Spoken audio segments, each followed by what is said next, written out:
en esta ocasión explicaré cómo hacer una alarma contra intrusos en nuestro protoboard.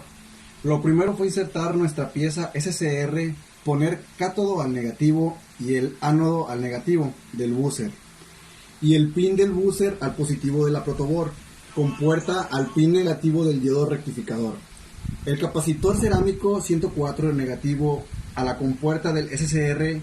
colocar una resistencia de 33 kΩ al positivo del diodo rectificador, donde se unen estos dos